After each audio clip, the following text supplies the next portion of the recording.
So you introduce yourself, then I'll introduce myself, and then you go, and then I'll finish it. Yeah. We'll try that. Yeah. Hey everyone, this is Dawson. I'm Tentendo. We're here to chat about our track All Over, the creative process, and a little bit about ourselves as artists. We'll also be answering some of your questions that you've sent in through social media. So thank you so much. Let's go. How long have you been making music as Tentendo? That's a good question. I think probably put my first song out maybe like 8 years ago or something like that, I think.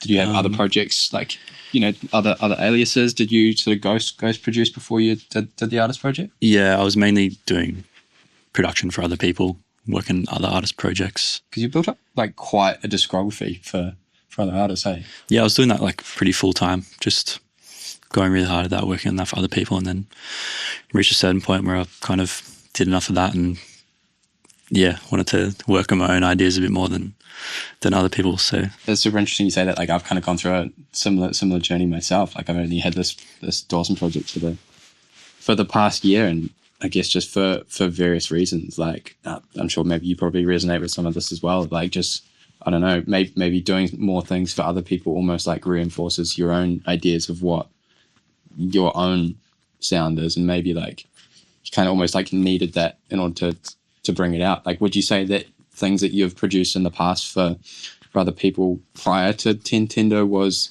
drastically different from the sound you make now? I don't know. I think for me, like I feel like my whole thing ever since I started making music was I just wanted to, the next beat, just I want it to be different than the last beat. I want to like always be exploring something else. So I don't using other people's projects as a means to like jump around a little bit. Yeah, for sure. Yeah, it gives me a bit more creative freedom to be like, yeah, fuck it, I just want to go and do like whatever, some trap shit or like some more like R&B soulful stuff, or like something really acoustic, or go do a country album or whatever. You know, like just keep them guessing basically. Yeah, on the opposite scale of things, you can have your own brand and your own project, and people maybe identify with a certain sound that you do, and that can also be a little bit constricting sometimes. You know, if people are expecting a certain thing, you're not going to be able to go and do a country record and have it be received by that audience usually. So, if you had to describe your sound now as Tentendo in 3 words, what would you say? Chill, groove, bass lines. Oh yeah, I was going to say it's probably the 3 bass lines. That's probably it, man. Yeah. What about you? To varying extents, jazzy. Like, I kind of want that to be a core component. Groove as well. Depth. We're getting abstract here, but it's got to have substance. Deep house, bro. Yeah, depth. Bro. Yeah.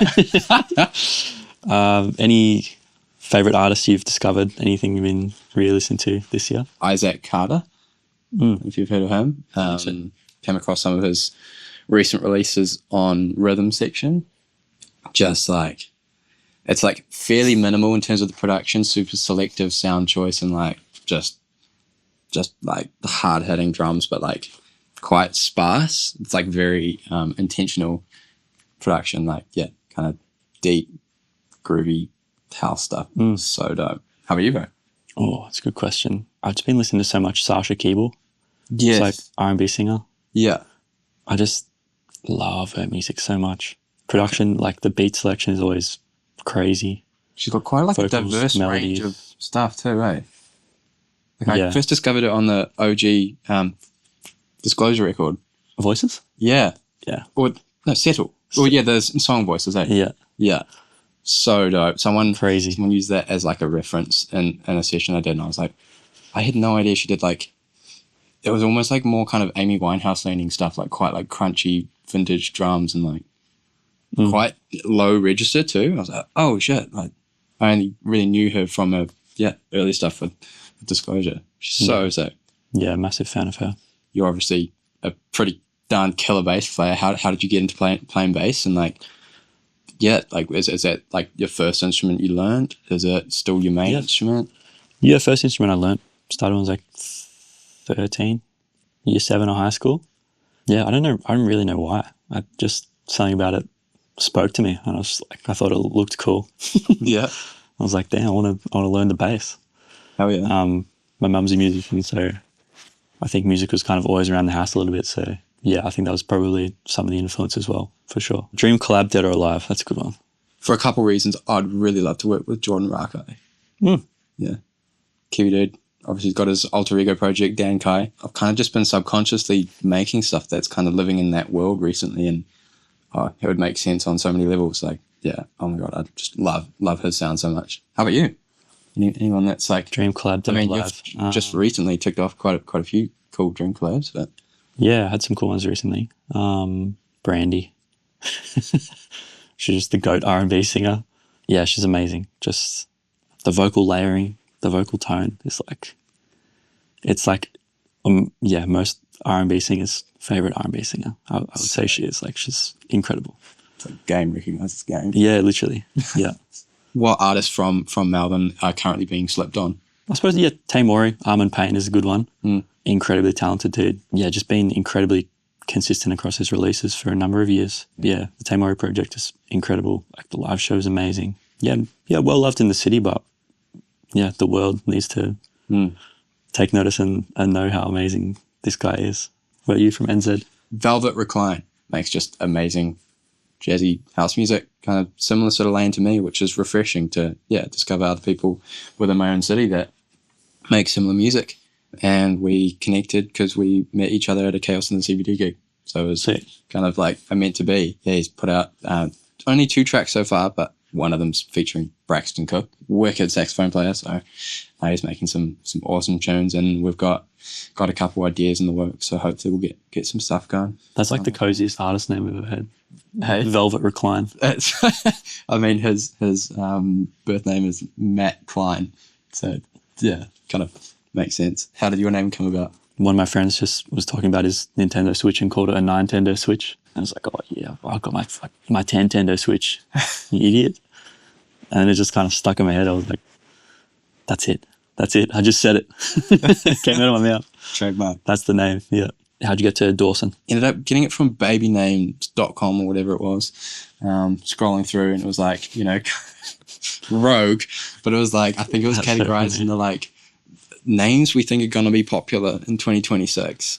And it was actually well formatted website because it had all the definitions by the names. And Dawson stuck out to me. I read the definition of it, and it translates to son of David.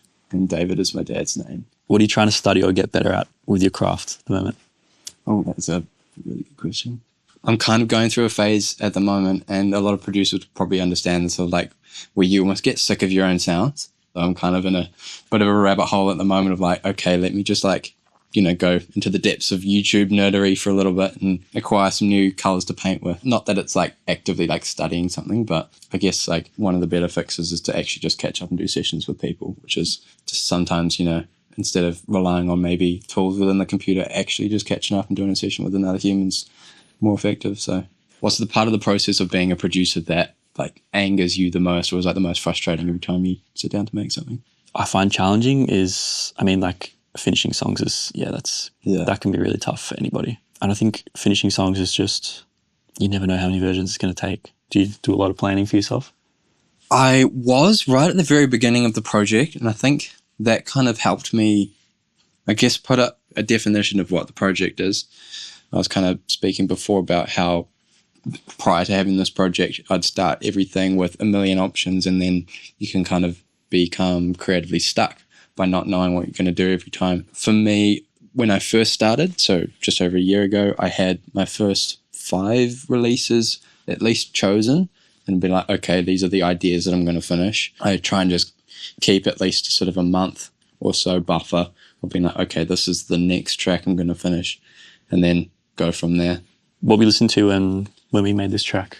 March last year, I just discovered Stay by Tormal Borge, and that was kind of like a massive entry point for me into jazzy house music. He's been like a staple in my rotation of artists that I listen to until this day. So yeah, it would have been around that sort of time where I discovered him. So what excites you the most about collaborating with someone new? I think it's just the opportunity to absorb a new skill set from someone outside of your circle. B, to kind of blend sounds and find people whose sound or skill set complements yours. There's always just so much opportunity to learn from just collaborating with new people. Pushing yourself outside of your comfort zone of meeting someone new can just like actually just elevate both of you through that process. That's kind of like the most exciting thing for me. What's a song that you really shouldn't like but do anyways? E.g., My Anaconda Don't. That's the question. Guilty pleasure to throw in DJ sets every now and again is Don't Funk With My Heart, Black Eyed Peas. I mean, it actually kind of slaps.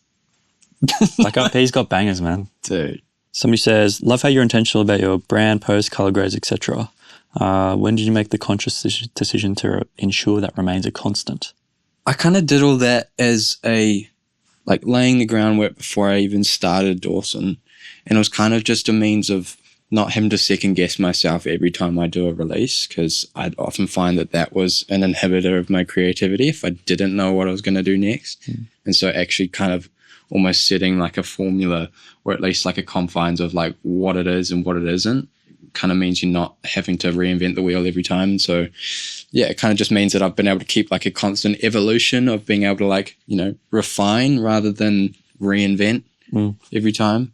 And yeah, it kind of means you can be more efficient with it and communicate that best to people. Ultimately, like, it's just a visual expression of the music, and I've been finding actually it's been scratching a creative itch that I didn't know I had. So I've been kind of going more and more deep into video mode and appreciating that as much of an art form as what the music is itself as well. What got you into making music? What got me into making music was actually hugely influenced by one of my tutors in high school. Honestly, I can almost attribute like 100% of the reason why I produce music to him. His name's Geordie. And basically, in our high school bands, got to come in during the holidays and record our own tracks. Like we'd basically do a week-long songwriting and recording and production workshop, and we'd do that every holidays. He taught me how to use Logic, all the cracked waves and you name it, or the producer starter kit with like, here's all this pirated software to get you going. Give me those CLA vocals. Yeah, bro. Honestly, all of that. Just my kind of tendency to want to like project manage something, was kind of like, it's like a superpower of being a producer, is like you can kind of assemble the ingredients, not just have to rely on what happens in the moment. So yep. What's a song or album you wish you could hear again for the first time? Voodoo, D'Angelo, probably album. That was just the one that really came to my mind initially. That or the You're Dead album by Flying Lotus. Yeah, just two very special projects to me, like a couple of my favorite albums ever. So, do you remember listening to them for the first time? You're Dead, yes. I went to JB Hi-Fi and bought the CD the day it came out. It's like, I think my car didn't have like an auxiliary cord, so I was just rocking CDs like long past when I should have been. I had a Voodoo in my car for 18 months. It did not move. I didn't inject it once. Yeah. I was just obsessed with that album, and I was playing a ton of gigs, like a lot of late night drives along the freeway, just rinsing that album. The Voodoo album's so like, you're not really like latching onto like the hooks and the vocals like do that much. It's the feeling. Yeah. It's the grooves. Like I can, I anticipate where they're going, but like I'm not really like, I listened to it so many times, probably more than anything else. Thank you so much for doing this with me. Thank you, bro. And thank you all so much for watching and sending in your questions. Don't forget to go and check out the track. Go follow both of us on YouTube. Stay tuned across both of our socials, and thanks for coming along the ride. Hell yeah. Go home. Literally. Go back to New Zealand, bro. Literally. It's a wrap. Jesus.